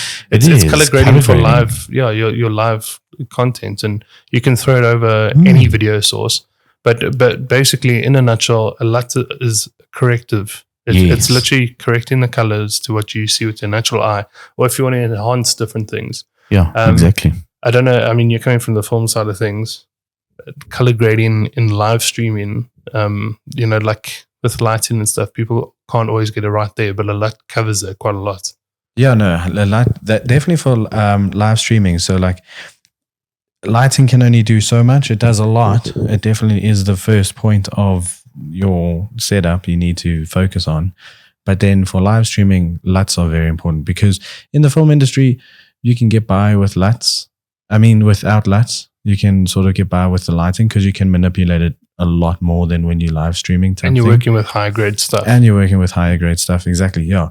And, you don't want to really stop your live stream and then fix your lighting while you on the live stream. You want to sort of have it set up beforehand. Whereas we can stop a scene, be like, these lights aren't working. Reshoot. Let's do another one, and we reshoot something, So LUTs are definitely important for live streaming. And as you say, it just color corrects to what you naturally see, or what your eye naturally sees. Yeah, so I go through this process of like reviewing people's, some of my client streams, and I go, okay, well, let's just take a freeze frame. So I create LUTs. And like the easiest way to do it is like in Lightroom. So basically all I do is I take a screenshot of their stream, like when they're streaming there, blow up their webcam, or like take like a just chatting where it's a full screen thing, pull it into Lightroom, you do all your color correction, and then you can literally export that as a LUT and import it as a filter onto that camera source. Yeah. So you can work out how you want to look as your LUT, export it. Like you can set it up so perfectly, any look you want. I mean, I've done that as well with the editing I do on the photography side of things. I've created LUTs for my photography that then I can put into my videos as well, that I can use into my video editing. Yeah, so this we literally just add it as a filter over your camera and pop it on there. We've gone as far as creating LUTs for like horror streams and stuff as well, so that the video feed, the game feed and stuff also has like a eerie feel of it. Yeah, so there's so many different things that you can do. But these are like, I don't think people understand the power of production that they've got with a free software. But like it's OBS. also small elements. That's the thing. So like It even is like tiny Daddy things. Cool, when he did like a thing for me with that streamer feature. He did one where he took the screenshot and he's like, "Why is your webcam so small?" So I was like, because I think people come mainly for the gameplay. He's like, no, he's like, people come for you, not for the gameplay. He's like, fucking blow that camera up if you want to. So I moved my camera to the middle of the screen. Well, not middle, but like right in the middle. Right in the middle of the game. Watch this headshot and it shoots in my head. Yeah. No. So let's say the center line. So the center third, essentially, if you're looking at it laterally, but then all the way to the left. So I did that. And then all I did is create a basic frame that had like just a little color motion, like a color wheel. And then also I put a LUT on that. And it changes everything. It really does change everything. And even if you just got a bit of movement around you, it just draws attention very carefully. Somebody streamed today or yesterday, and they've got very simple setup, but it looks so clean because what they did is they just took their rectangle webcam and they just added a drop shadow. Yeah. It was that's nice. You know how clean that looks. Yeah. It's not a long tail drop shadow. It's just this tiny little drop shadow that looks like the images on top. You know, like you can see that there's a separation. There's some depth. Yeah. It looks like he's above the video player. Beautiful. It's such a simple, tiny little thing to do. Yeah. But these things people aren't doing because they're so obsessed with these overlays that other people have. And then everybody's stuff looks the same. But that's the problem. Like you said, it's with what everybody else has. And I know that, like, when I started, that was my biggest issue. I was like, I also want the 8-bit shit, or I also want whatever. And the problem is you've got to find what works for you. Like, I like a clean setup in terms of that there's not a lot happening on the screen. Unless I'm doing a charity stream, then I'm like, fucking stick the thing full. Then it's like whoever's taking part, whoever's like winning prizes, whoever's supplying prizes, whatever the case is. If it's a charity stream, then I go buck wild and I just throw fucking elements on there. But if it's a normal stream or even just a normal video, it's minimalist. You just want maybe your pop-ups for, I don't know, redemptions or follows or subs or whatever the case is. I'm just saying personally. And then, like I said, that small little border around your camera just to sort of keep it active. And then you maybe have like a runner in the bottom. If you're obviously sponsored by people, then you need to have their stuff on display. If that's in your agreement, obviously that's not always in the agreement, but like you have their stuff rolling on just like a, what do they call it? Like a media rotator? Yeah, like a little carousel. Yes, a carousel. That's it. So you have a carousel. So like I've got a carousel for my socials, but it's just a little bit of movement where there's the emblem on the left, then the words like sort of pan out and then they pan back and then it changes the symbol. Then it pans out, pans back, changes the symbol. And that's just a constant rotation. So, and it's just like, that's the little bit of movement that I have. And then there's the different sort of things that come up for like follows and whatever events that happen. Stream events. But either like talking to what you're saying now and what Albert was talking about earlier with attention, right? Is like when you're creating content, you're drawing attention to something that's happening. Either that's happening in the game or it's the interaction or it's your camera. Like each of those are focal points. But so many people create distractions. There's things that are pulling away from things that are happening. There's those little fucking chibis that sit on people's screens. I love them. I think they're the cutest like the little thing ones ever. at the bottom. That Like the little robots stream, that looks at each other. Yeah. I just want to read those little captions the whole time. But it pulls you away from the content, that's right? the problem, is it pulls me away. So they're cute. They're cute if you're doing like a just chatting stream where the focus is on what you're saying and not necessarily what you're doing, unless you double scuff to watch those like lekker sexy eating videos, But dude, you're hitting the nail on the head. It's like, use it, but on a scene that you're not, where that's not going to distract people. Exactly, yeah. Use it where it's complementary and not distracting, like you said, So there's one streamer that I'm completely obsessed with. Thanks. And he's from the UK. His name is Jank Wangly. Yes. So JankWangly. So Jank is somebody that I came across. I don't know if he stepped into my stream first or I stepped into his. I think there's another streamer called Honestly, ONNESTLEE, and he's friends with Jank. And I think I came across him that way. I think Honestly actually rated me and then Jank came through. And I love British humor, so we clicked like really quickly. He's an animations artist and his shit is so great. If you want to see exceptional integrations, like he's got redemptions where when you redeem it, it goes into this it's like a loading 8-bit loading screen where it's like a low res polygon version of his face, and his voice is altered, and it just sounds like this machine. If you imagine Tomb Raider 2 lyrics, lyrics graphics, Tomb Raider 2, Tomb Raider graphics, Tomb Raider 2 graphics. Okay, fucking that like level, that low, that like low poly res sort of vibe. So he's got incredible integrations. But his overlays, because he plays games, but a lot of his stuff is animating and he's just fucking around. He's literally, I think what he does with this stream is like he shows off his capabilities. Yeah.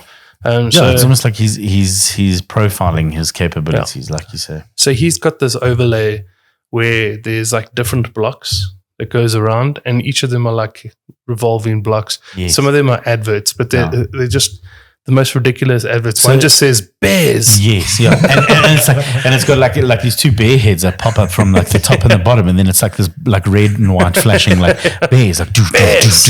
yeah. And So- there's like so- different and- adverts, and yeah. it looks like an If you've old opened- infomercial type vibe. or you like know? even if you've opened the Internet Explorer on GTA yeah, on your phone, that's what it looks like. Like all those adverts that pop up where it's like ammunition, and it's like Yeah, buy yeah. now, you know, like Yeah, like so it random is. shit, It's dude. like super fucking random, but it's so well done that that is distracting, but it's complimentary because he's debuting his work, he's showing off his Yeah. work, he's showing. But it's so what he does. complimentary, and like the integrations that he's got, like his name's Jank Wangley in the corner, but you Wank can change his Jangley. name. You can change his name with the channel point redemption. You click and it goes like Gang Wankley or something, and it just changes. You know, like it's so great. But even his notifications or his like stream alerts, it's like it's a low poly version of him going like, "Rah, rah, rah, rah, rah," and then like it comes up in like a text box, like he's like saying like this person's arrived. Dude, just phenomenal. If anybody's listening to this, Darek is Go check honestly, him out. I've already asked him for a quote. And Yeah, it's for our stream listen. alerts. Well, for when we do eventually look at posting this on YouTube and whatever. it's phenomenal Graphics, what he's yeah. doing, and it's definitely something that I want to work towards. But Yeah. the pound's quite strong against the rand I at was the gonna moment. say we're gonna have to wait for the war of spices to happen or some shit. Jank Wangley, phenomenal, but such a great way of looking at how you can create a production, because that's what we're doing. Is like Exactly. a lot of people are just going live to play games, So which is what I do mostly.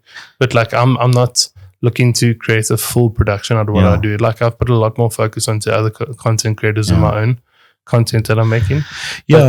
But my stream is very minimalistic. Yeah. It's me in a little circle that's bouncing.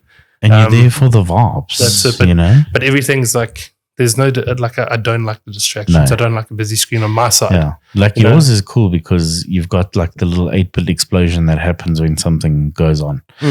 Or you've got the lime wire. No, it's not the lime wire. What's the thing that pops up in the middle of your alerts?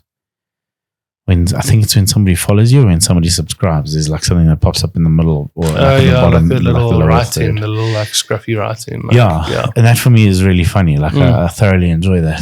So like you say, you it's minimalist, but it's the production value that counts. Yeah. So it's not, and But I don't. and that's the problem. That's not my Like, focus, right? no, My focus no. isn't on those things. Like Yeah. I still want to, like I play games to enjoy my time with friends. So I want attention on those things, right? Like on the interactions at the moment. So I don't want anything pulling away from that. So even though my shit looks really simple, and if I actually spend time, I would change how my things look.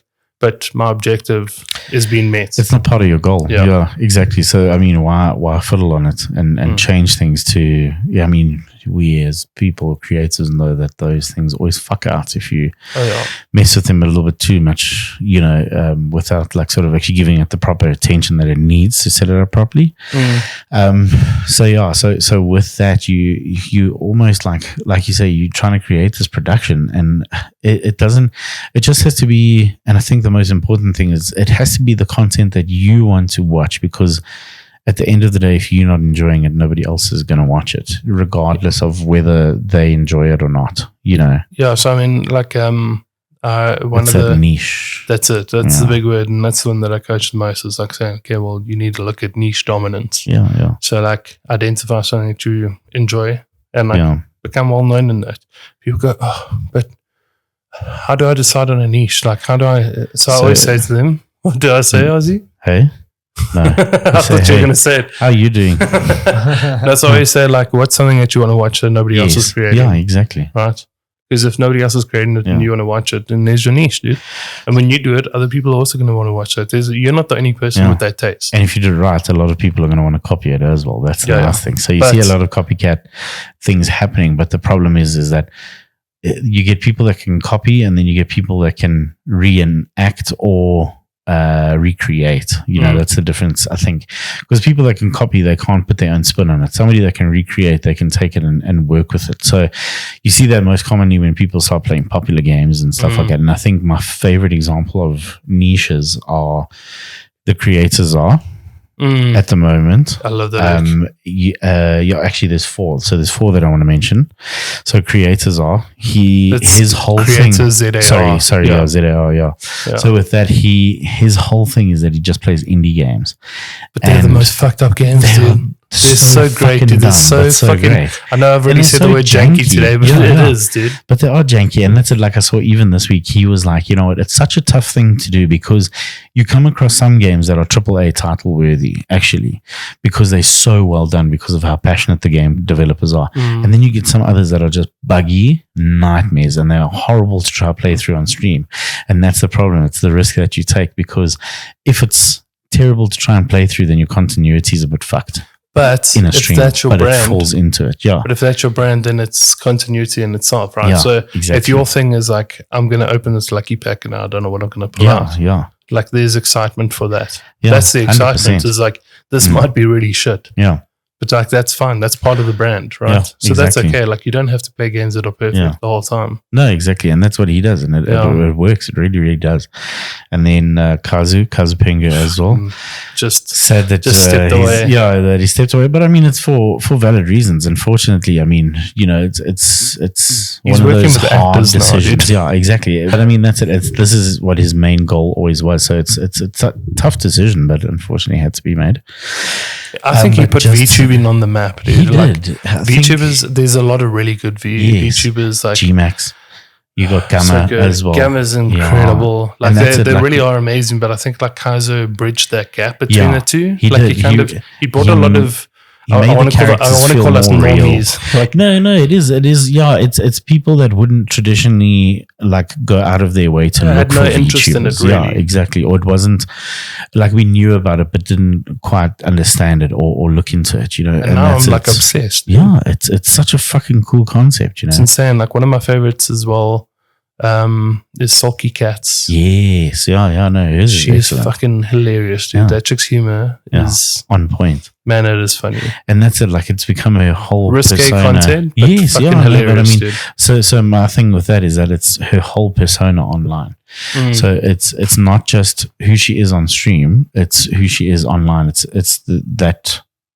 a person. Essentially an online identity that it's become. But it's also true to them. Like I think what I love about VTubing is that it allows people to be unapologetically themselves without any judgment, because people don't know what you look like. So it's okay. It's like if people don't like it, then I'll just start a new channel. People won't even know it's me. Yeah. So it doesn't really matter, right? So people are unapologetically themselves, like through and through that word, which is amazing. Yeah, it's like Kazu. My favorite thing is whenever you meet him for the first time, you're like, "What the fuck?" No offense, this guy's he's a bad-looking guy. Yeah, exactly. But it's just like this is not what I expected. Because we were playing something the one night, and then I think we were playing who were we playing with? I don't know. Was it Toy Toy? I don't know if it was Toy Probably. Toy. And Toy Toy is Asian. Yes. And he makes a lot of Asian jokes. Yeah. And I said something about him being Asian. And like Kazo was in chat and he thought I was talking about him. He's like, "How do you know I'm Asian?" So I was like, "Oh, fuck, it's like Asian. I don't know." Like maybe now I can maybe hear it. Yeah. He's not. No. Motherfucker. He's white. He's as pale as me, dude. Dude, that guy lives 3 minutes from my house, dude. Yeah. He's literally a bud. Yeah, no, like, he's the best. I hopped on a coaching call with him during like one of those competitions that I was coaching him. Yes. Oh, how's it, bro? I was like, what the fuck is this? Yeah, I remember you told me about that. You were like, "Listen, I don't understand. This is the weirdest thing for me." It's like, like the How I Met Your Mother glass smashing theory, where once it shatters, you just don't hear it again, or see it again.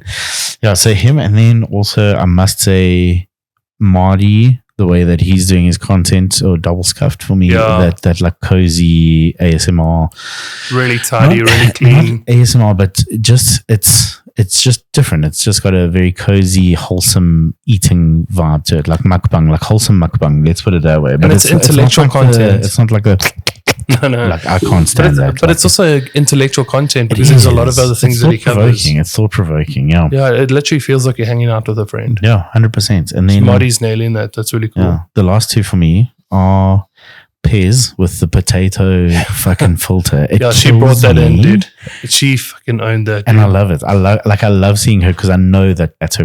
And it's one of my favorite things to see is when she's like, yo, I'm potato. And she's like, I'm gonna kill. And then all of a sudden she just gets fucked up by somebody coming around the corner in Valorant. And it's like, oh. And then like this potato is just like smiling, like, just got fucked up. It is good. But it's so funny. Like, and it's simple at its core, but it's so good. Yeah. And then Rishka's cozy unboxing. I love that idea. Because there's a lot of people that are like, does it work? Is it lacquer? Yeah. Don't give me the fucking technical specs. I'm the person that like looks at reviews, looks at technical specs, stuff like that. But there's people out there that are like, does it work? Is it lacquer? Does it feel good? Does it sound good? Lacquer, I'll buy it. And I think she's appealing to that market. Like I feel like I speak about this chick a lot, but like every day. I was clipping an old stream. I was telling you about this. I've got Twitch Prime so that my VODs last 60 days. So I've got more time to go back and clip them. Especially now that you're a dad. I thought it would buy me more time because it goes from like 14 days to 60 days. But then I just left it for exactly. I left it for 36 days. 46. So like I was clipping the stream and it was myself, you, Lola, and Rushka playing what's it? Hunt. No. Devour. Devour, yeah. Bro, one of my favorite sounds in the whole world is Rushka's laugh. Like, but that belly laugh where she snorts. 100%. Like, that is one of the best things. Because she actually just goes quiet first and and then she's dying over something we said. The timing on that mute is brilliant. Yeah, dude, that's like one of my favorite noises. But I agree. What I love about what Rushka does is her content strategy is so clean. Yes. So she commits to a theme. So she goes like, "This is my cozy era." Yeah. And they're going like, for it. It's so good because it was the Crocs and cookies era previously. Now it's the cozy era, and it is people they love it. And I mean, you might get different people coming through for these different eras. Like, I mean, you'll appeal. It's like playing. It's like being a variety streamer. When you play different games, you're going to get different people coming through. Like, I played Mud Runner once. Had like 5 guys come in there. Hey boy, hey boy, what that truck do? Show me that's some good dirt, boy. That's some good smoke. But that's it. Like they were like one girl was like a firefighter or like genuinely, all from America. But like the thing is, they were still like that was their niche, you know. So I found this like weird corner where it's like people that are. They might not be able to afford doing 4-wheeling or like whatever as a mudding as a hobby, but they're there to support the stream. But then when you play something else, they're not going to be there, or they might be there to see how you like attack the game or take on the game, play the game. But you're just going to get this flow of different people coming through, which is really cool. Like you say, you've got these different eras of content coming through. But it's this commitment to content strategy. Exactly. And I think that's really important because a lot of people jump around. It can definitely change. But you have to stay consistent in the way that you do it. And like that's what Rushka does really well. Is she's not like a chameleon that immediately just adapts to the background behind her. Yes. She like slides into it. Yeah. So there's a transition period that makes everybody comfortable. Yeah. Because humans and you're aware of what she's doing. Like you're aware, but it's not like okay, I'm going to do this and you have expectations. It's like this is what's going to happen. You know, sort of thing, and you have an expectation in terms of knowing what her content's been like previously, and but it's never an expectation in terms of saying that it's like it has to hit certain targets for you. You know, it's like even if it doesn't meet the expectations that you have, it's still interesting. It's different. It's done differently. And you said the word like I keep on saying like humans are very simple and like yes, but we like patterns. We like pattern recognition. That's it. So like as soon as something doesn't fit the pattern, it's uncomfortable, and if it's uncomfortable, people are adverse to it, no matter how good it is. Yeah.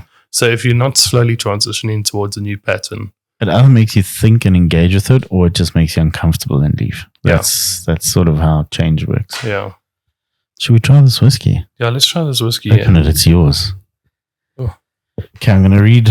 Please tell us what it's called. So this is called Nika. It's a Japanese whiskey, Nikka. There's no hard R in this From one. the barrel. Yeah, it says Nika whiskey from the barrel. Nice. I'm trying to peel off the plastic on the top. We didn't prepare this very well. Yeah, just. Oh. Why are you looking at me like that, dude? Gonna lose your teeth if you carry on like that. You need some help. This You can peel it. Yes, you fucking peel. Okay. So, do you want me to read the notes before? Let's try it first. Okay. I'll just read you some of the interesting facts, from the bottle. Nika from the barrel is a big get this boned. open in here, dude. It's a twist top. It's a Which twisty makes for it those sound of you so that don't cheap. know. Yeah, but Nika is actually quite a premium whiskey. It's actually really nice. They make several whiskeys. They make the one that comes in the little Lego. Does it smell good? That smells good. Oh, Dude. really? I'm excited. It It's a nice bottle. It's a little square. Dude. Looks like an old medicine bottle. Looks like something that you'd like save to smoke hubbly out of. Oh, yeah. Gooi a habit on that thing and call me a matric. Do you have a little sniffles? Dude? So that smells quite sweet, almost bourbony. Actually, I must say, it's got a lot of like old fruits, stone fruit, apricots, like dried fruit. Not What you smelling? Yeah, I love dried fruit. A lot of honey and a lot of maple. Actually, a lot of maple syrupy sweetness. Imagine I didn't put this lid on properly and it Just comes pours pissing all over out my legs, everywhere. dude. Yeah. So Nika from the barrel is a big boned and bursting with character, just like me. Sorry. Oh, that's actually really nice. Sounds nice. Pass me your glass, dude. I'm going to do that 2 more times. Okay. You can talk in the background. Not adverse to a drop of water. Either a real star, winning top prize in its category at the World Whiskey Awards in 2007 and 2010. With a lovely amber color and a lovely pouring spout that comes with the whiskey. And 2 shot glasses in the promotional box. Is that what it says? No, this is just me free. This is me free versing. Because that's exactly what happened. This is me free versing. Accidental Bronsons. Okay. So it's like I say, nice amber color. Smells Really, really nice amber color. I must say, this is like the most typical looking whiskey. Yeah. And like how it looks is how you expect it to. I mean, how it smells is how you expect from the look. On the notes on the tongue. Yeah. Yeah. It's got that like typical Japanese. All the Japanese whiskeys have that very raw, and it's got like an ethanol-y smell to it, but that's because of the wood that they use. So they use a lot of white oak and pine and cedar actually. So you get that like ethanol-y. It's very similar to like the Irish whiskies in that sense, like the Singletons, even the Clanbrigg, although no, Clanbrigg is the Scottish one. It's weird because it feels like it's going to be harsh, but it just doesn't arrive, right? Yeah. Like it's got this punch up front, and then it's like, don't worry, I'll take care of you. I'll ease you in. Like shoves you in the car, but takes you out for a good dinner, dude. But in my mind, it's very bourbony. It's got a very nice like bourbon flavor to it, not like a rye sort of corn sweetness. Although that's where the sweetness in the smell is coming from, is the corn actually. I think like second bourbon sip hits sense. you a little bit more, like with the harshness. Okay, so the nose is oak, spicy, vanilla, dried fruit, and caramel. That is a very, very accurate description of that. I hope so. That's what they wrote down. That's not the. This is the community notes, not the official notes. Okay. Again, we are using the Whiskey app. Really Whiskey great. You can build your sponsor connection. us. Yeah, you can build your connection, build your collection on there. Also, this is a barrel strength, so that's why it's called from the barrel. So it's barrel proof, which means it's 51%. So it's not 43%. That's why it might have a little bit more of a burn. Yeah. But 51.4. I love the barrel strength whiskies. I don't know why I prefer them. Because they get you more fucked up, dude. Cornbrook is like a fucked up pop suck beat duck. The taste is also very similar to the nose. It's spicy, vanilla, caramel, oak, and dried fruit. And then the finish is also spicy, vanilla, oak, and dried fruit. So it's not very complex in terms of that the the taste changes a lot through the process, like the more air you add and stuff like Japanese people don't fuck around, dude. They don't fuck around. If they want to drink it, they want it to taste it like it smells. You know. That was a lot of words. I don't know if it made sense, but I don't think I know what you meant. I'm good with words. I got a good brain. They want it to taste like it smells. Let's put it that way. So the official notes is on the nose. It's a medium body with good balance. Sorry, let me read this in a nicer You're talking voice. about me, dude. Medium body with good balance. Thank you. There are notes of cut flowers and fresh fruits, spice, and a little oak. Are you still speaking about me, dude? No, now we're talking about Philippe. Hey, yo, dude. Taste is full-bodied and punchy. Whose child is this? Full-bodied and punchy. Now we're talking about you. Hey, yo. This is plenty of... fuck you say about me, boy? There is plenty of winter spice and toffee, a little caramel, and a vanilla, and a good mouthful of fruit. Little toffee. Little toffee. So the winter spice is like cinnamon, nutmeg, star anise. I don't know, Meg. And then the finish is long, warming, and fruity with a little oaken spice. Yeah, I mean, very straightforward. I think like this is one that I taste what the notes actually say, it's like a lot closer. Yeah, what's on the bottle is in the bottle. Oh, hey. Well, I mean, that's why I mean, the in terms of ingredients tasting notes, what do you think of it all? Yeah. No. It is. In the first sip I had, it did taste a bit peaty. As well. It's got some smoke. There was a little bit of I think that's the little oak. Yeah. I think it's not so much peaty, but it's more smoky. Yeah. You do have a little oak in your glass, dude. Yeah. But it did get a lot better from the more sips I took. You know, as which you say, normally that happens with peaty whiskies, anyways. You like get past that harshness. Yeah, I suppose it is just that initial smoky taste in the beginning. But as you said, the second or third sip was a bit more harsh, I guess, in the beginning. But now it's like eased up a lot. Now it's like your throat's warm, so it's like, okay, cool. Now this is also we're aged. used to it. This is aged in the bottle 4 years. Oh, yes, Yeah, I got this for my 30th does birthday. it say how many years it's aged in the barrel? I mean, it has to be minimum 3. I can't read this language. It's Japanese. Okay, so unfortunately, Bumfluffski can't read Japanese. Fuck, man. I'm doing Zulu and Duolingo. I'll do this next. Dude. Okay, fair enough. I would assume, I mean, it has to be minimum 3 years, but I mean, it's got like a 5-year element to it, almost like the 3 ships. It's got like 3 numbers here, which is 5, 4, 31. 5, 4, 31. There's no ways. Yeah, 5,341. No, in the year 2031, dude. In the year 25, at the bottom there. 25. No, I think it's like the 31st of the 4th, 05. Where the fuck do you see numbers? Right at the bottom there. Oh, there, 5, 4, 3. Was that just it might be a batch number, but yeah, it's probably a batch number of sorts. But I mean, even 31, we haven't even reached that year yet, dude. Fuck me. 31st is the day, dude. Yeah, it's 31 BC. 31. Oh yeah, it could be like 2005. No, but I doubt they'd do that. I doubt they'd put it like that. Anyway, yeah, people that drink whiskey are dumb. They just want to fucking look at numbers and go, "That's a 12. That's a 30. I drink 30." So it's got a rating overall of 3.9 out of 5. 5.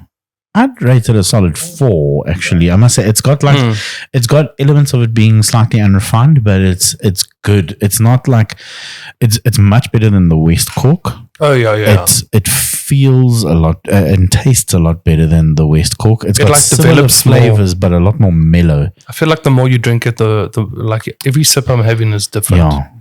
Do you feel that as well? Yeah, you're finding more flavors. I'm going to rate that a solid 4 from us. But yeah, as you said, about each sip is different because you taste different flavors each sip as well. Like that sip I had was very caramelly compared to the other ones. Literally, my 4th sip, caramel. The first sip was very, very spicy. Yeah, the second one tasted like I was licking an auntie's ashtray. Sure. I thought you were just going to say ass. An auntie's ass.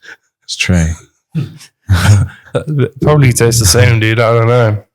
If you guys have licked your auntie's ass, please call in. Let us know. Let us know. Leave a community note. Yeah. These have not been, in fact, licked before. Yeah, it's nice, dude. No, it is a really good whiskey. Yeah, so I got this for my 30th birthday from Dieter, Justin, Christian, Thanks, boys. Stuart, I think. I don't know, those boys. Oh, thanks. Stuart. Thanks, Stewie. Thanks, everyone. Stewie.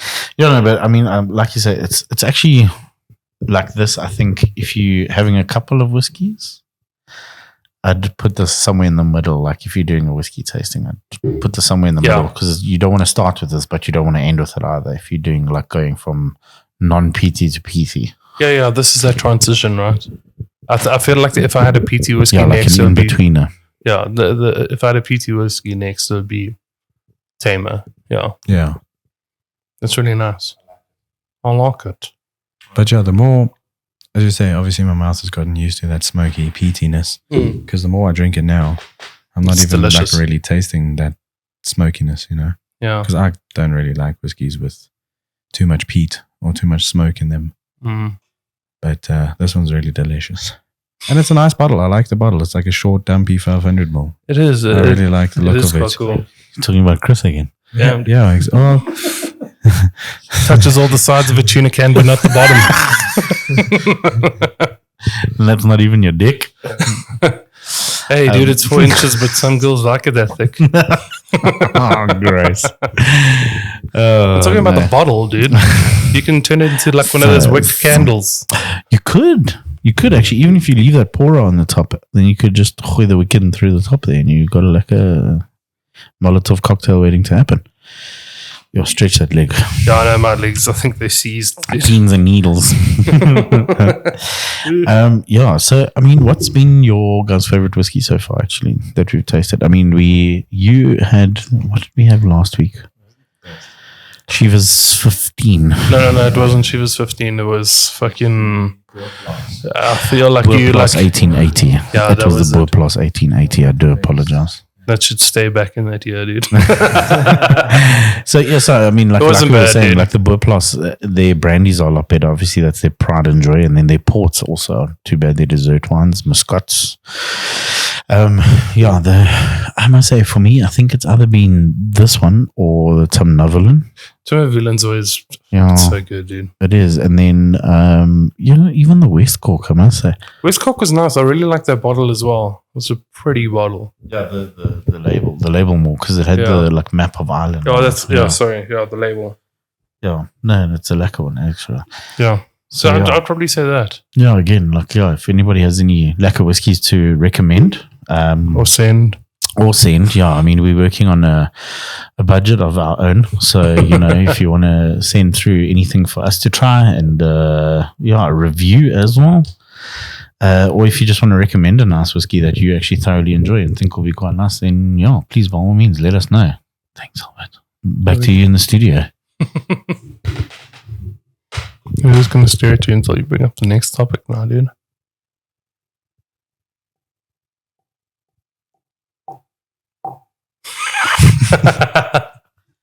People are going to be tapping on their car radios, making sure the CD isn't skipping.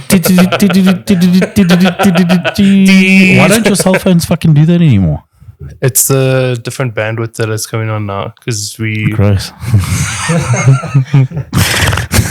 What about the band length? The next word is spectrum. Spectrum.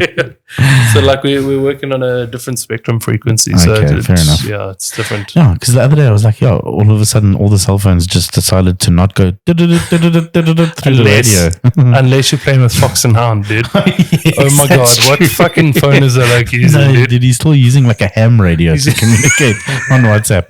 He sends it through Morse code. He's using the original BlackBerry that I did. Yeah, he's still got BIM.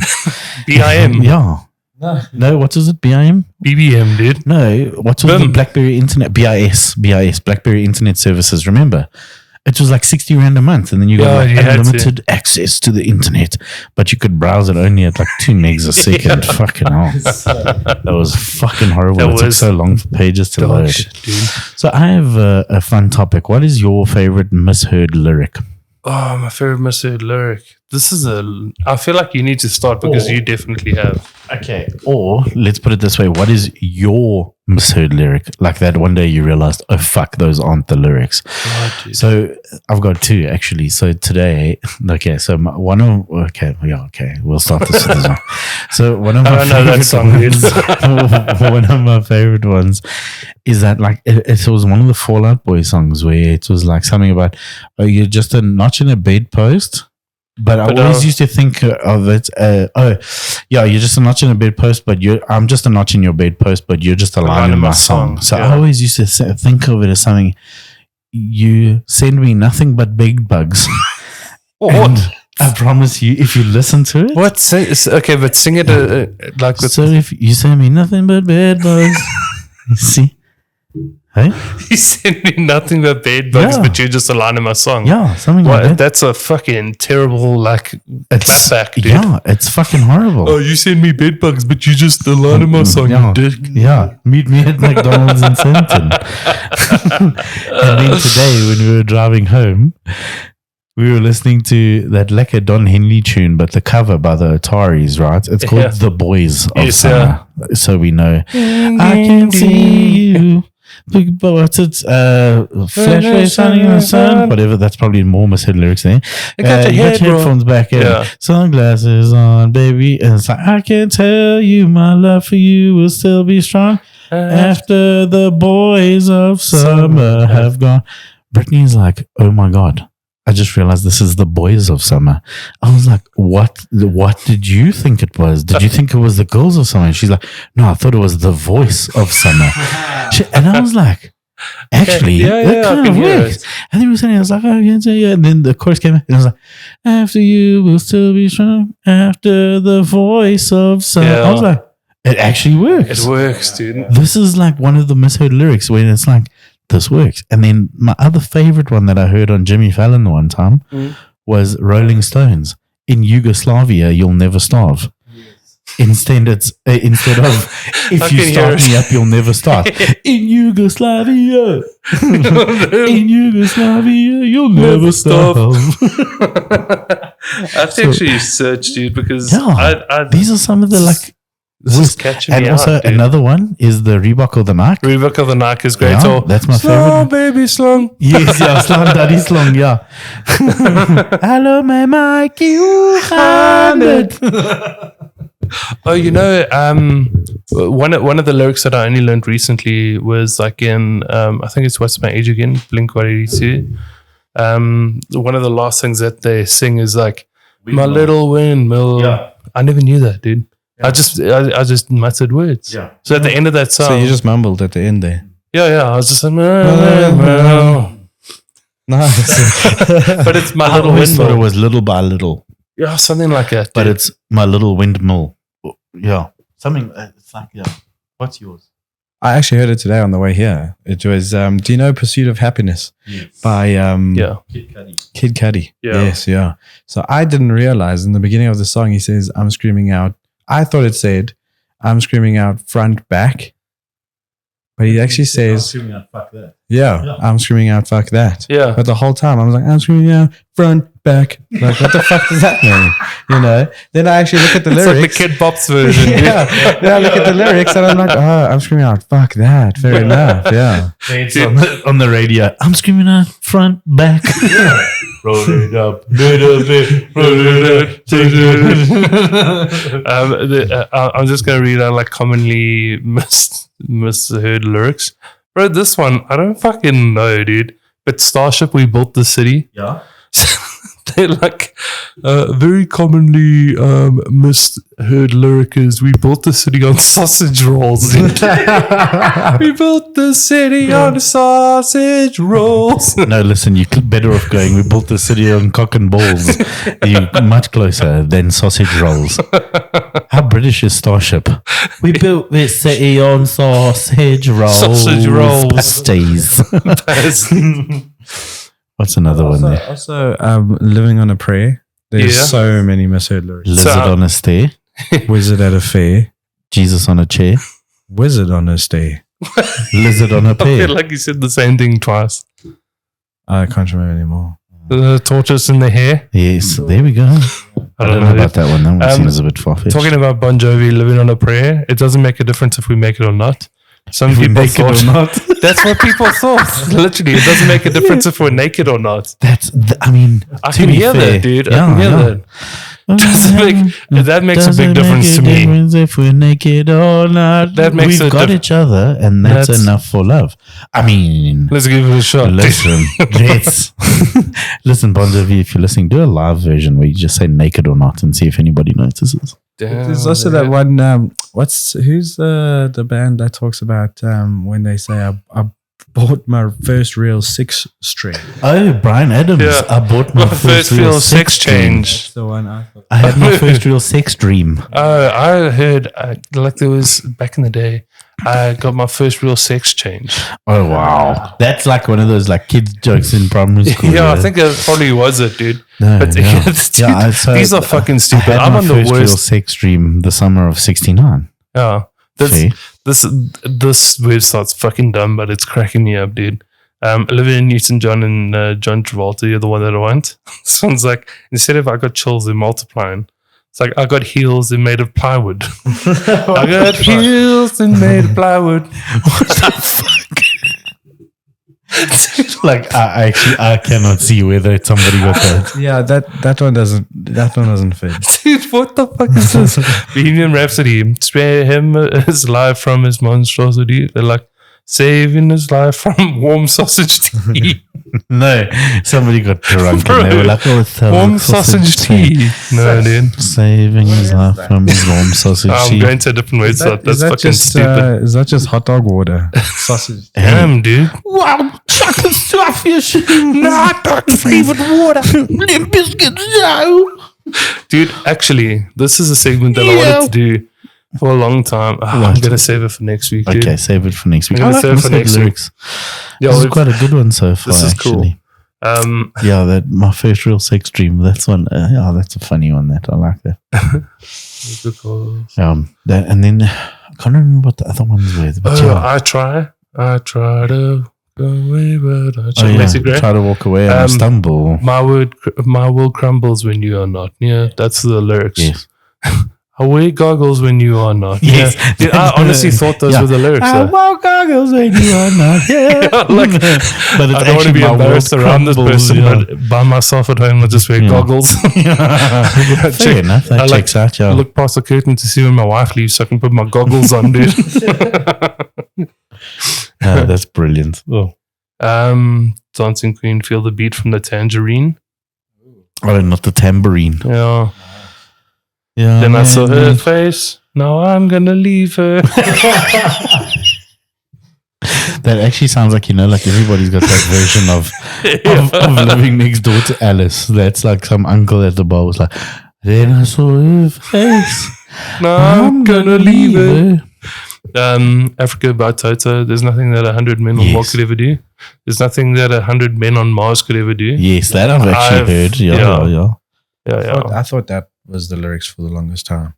There's nothing that 100 men on Mars could ever do. Yeah, I get that. Yeah, fair enough. That's actually such a nice song. Now that we're talking about like lyrics and nice songs, the for me, whenever I think of like home, I think of that song, Africa by Toto. I don't know why. It's just like got such like a lacquer vibe to it. It has its power, dude. Yeah, it does. I love it. Okay. Purple Haze by Jimi Hendrix. Yes, popular is up in my brain. Excuse me while I kiss the sky. Yes, yeah. Excuse me while I kiss the sky. Hold me closer, Tony Danza. Yeah. Hold me closer, Tony Danza. I love that. Play your records on the highway. Let me down. This is actually there's more because it goes. It's like play your records on the highway. Let me down in fields of lemons. Yeah, I had a busy day today. There's chasing pavements. So should I give up or should I just keep chasing pavements? It's like should I give up or should I just keep chasing penguins? chasing penguins. Yeah, I can hear it. But that's also like TLC waterfalls. Don't go Jason Waterfalls. Don't go Jason Waterfalls. Yeah, Jason Waterfalls, where are you going, bro? Where are you going, dude? Come back, Jason. Jason, no. Ima, no. Now I'm feeling so fly like a cheese stick. Yes. Yeah, like a cheese stick. Oh, man. That's a great place to end, dude. I like it. We can go from, so we went from, what did we start with? I don't know. I found out when I edit this. Mandela Effect to cheese sticks. Yeah. Like a fly, like a cheese stick. Yeah. Guys, thank you for joining us. This was really scuffed, but it was really fun. Thank you. I think it's a lot less scuffed than the last one. Yeah. Well, we can. There's no echo because the ghost. Well, we don't know yet. So we hope that this episode records. We're recording straight onto a memory card. So holy shit, dude. I hope so. And Null the flatulent phantom is outside. Yeah. Okay, cool. Bye. Good chat. Yeah, cheers. Yeah. So I'll be tell us where can we find you for the second time for those that didn't hear us the first time because we didn't actually release the first time. Yeah. Oh, okay. So on Instagram it is Albert Roux, so ALBIEROUX. On TikTok it is Wandering Albatross, wandering with an A, not an O. As in like you venture and you don't think. Yes. And then you have to think about that one. Yeah, I think. I do have a website out, wanderingalbatross.co.za. Also with an A. Also with an A. A wandering albatross. Yes, yeah. There's a B. That is where you guys can find me. Awesome. Thanks very much. I'll appreciate that. Yeah, and for those of you that need some or want to check out Albie's photography, please go do that.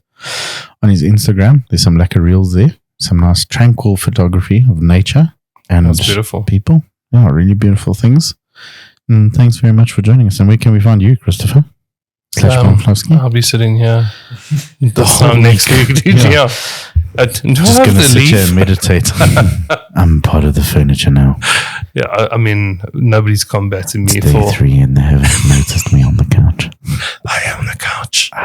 Is the couch. The couch is me. I don't think anybody's challenging me for the name Bumfluffski anywhere on the internet, so I'm really easy to find. Yeah, no, you see. But there's 12 other versions of your name. That's why I'm Wizardofoz013, because there's 12 other Wizardofozes and an official one. You know how can I just say this quickly? You know how many times I get tagged in weird like Wizard of Oz shit on fucking Twitter because people are like the Wizard of Oz and they don't look for the one with the blue tick. They're like, 013. That seems legit. Yeah, that's the one, dude. That's the one. That's the original Wizard of Oz. Is the one with the 013 at the end of his name. Oh, people, dude. I don't know how people survive this long, dude. Really? Oh my god. Fucking people just need to put their fingers in more fucking electrical sockets, actually. Just put them in plugs. Dude. Leave all your Awards. Yeah, I love it. The Darwin Awards. Just leave your cutlery. Have a toaster bath bomb. But yeah, thanks very much. Appreciate that. We're not going to... Okay, we're not going to put that in. No, we're going to put it in, but we're not going to name that episode from Mandela Effect to toaster bath bombs. Okay, we stopped actually talking cuck at cheese sticks, okay. But we'll see how I'm feeling tomorrow. I might be feeling spicy. Toaster bath bomb or not? Yeah. Okay. Thank you. Not recommended. That's a once-off bath bomb. Don't do it. Okay? Yeah. But thank you very much. Thank you, LB. Do you have any parting notes? Sunday, 3rd of December, they infiltrated. Bro, they're only going to hear this on the 4th. That's fine. That's fine, because that means it's out by then. Yeah, so they can go to YouTube and Vimeo. Okay. The infiltrated short film. The infiltrated short film. Yeah. Okay. Links will be in the description of the caption, I'm sure. Yeah. We'll put them in here. Yeah, but thank you. Podcast.